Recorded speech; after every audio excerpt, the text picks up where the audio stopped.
బీహార్ అయితే భయపెడుతున్న మాట మాత్రం వాస్తవం. ఇద్దరిని భయపెడుతోంది.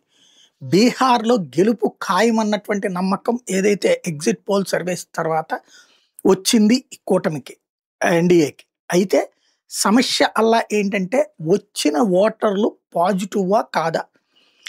హైయెస్ట్ రికార్డ్ వచ్చింది. వాళ్ళందరూ అంటే మహిళలు రాత్రి దాకా బార్లు క్యూలులో ఉండి మరీ వేశారు. 2018లో తెలంగాణలో ఇట్లాగే భారీ ఎత్తున పోలింగ్ జరిగినప్పుడు అది ఎగనెస్ట్ అన్నటువంటిది కాంగ్రెస్ పార్టీ, తెలుగుదేశం భావించినాయి. అలా తీరా చూస్తే అది కాస్త పాజిటివ్‌కి మళ్ళినాయి. ఆ రూట్‌లో చూసినప్పుడు అట్లాగే గుజరాత్‌లో గతంలో భారీ పోలింగ్ జరిగినటువంటి సందర్భంలో కూడా అక్కడ బీజేపీ పని అయిపోయిందంటే బీజేపీ మళ్ళీ గెలిచింది. ఆ 2 చోట్ల అధిక ఓటింగ్ వచ్చినప్పుడు గెలిచింది.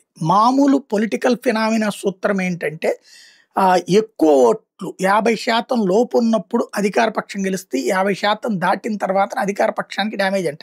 కానీ అప్పుడు 2018లో తెలంగాణ కావచ్చు, ఆ తర్వాత జరిగినటువంటి దాంట్లో గుజరాత్‌లో కావచ్చు, ఈ రెండిటికి తేడా కనిపించింది. ఇప్పుడు ఏది 145 స్థానాలు గెలుచుకుంది భారతీయ జనతా పార్టీ ఏకంగా 2020, 21 ఆ టైంలో జరిగినటువంటి దాంట్లో. కాబట్టి ఇప్పుడు ఏం జరుగుతుంది? ఆ రూట్‌లో చూస్తే బీహార్‌లో బీజేపీ నేతృత్వంలోని ఎన్‌డీఏ లేకపోతే జేడీయూ నేతృత్వంలోని ఎన్‌డీఏ కూటమి బలంగా విజయం సాధించింది. ఎట్ ద సేమ్ టైం మహిళలకు సంబంధించి అంతమంది క్యూలు కట్టారు కాబట్టి వాళ్ళు రూ. 30,000 ఒక్కొక్క మహిళకి ఇస్తాము, అలాగే డ్వాక్రా మహిళలకి రూ. 30,000 ఇస్తామని చెప్పాం కాబట్టి వాళ్ళందరూ బారులు తిరిగి మాకే ఓటేశారన్నది తేజస్వి యాదవ్ చెప్తున్నటువంటిది. అందులో ఎంతవరకు వాస్తవం ఉన్నది అన్నటువంటిది ఇప్పుడు వీళ్ళు తెలుసుకునే ప్రయత్నం చేస్తున్నారు. ఇంకోటి ఎవరైతే అక్కడ 8 నుంచి 10% దాకా ఓట్లు సంపాదించుకుంటాడు అనుకోండి, జనసురాజ్ పార్టీ ఇంపాక్ట్ తమ ఓట్లు దెబ్బతీస్తుందేమో అన్నటువంటి భయం ఇంకో పక్కన భారతీయ జనతా పార్టీ, ఎన్‌డీఏ కూటమికి ఉంది. ఏం జరిగిందో, ఏం జరగబోతోందో అన్నది తెలియాల్సి ఉంది.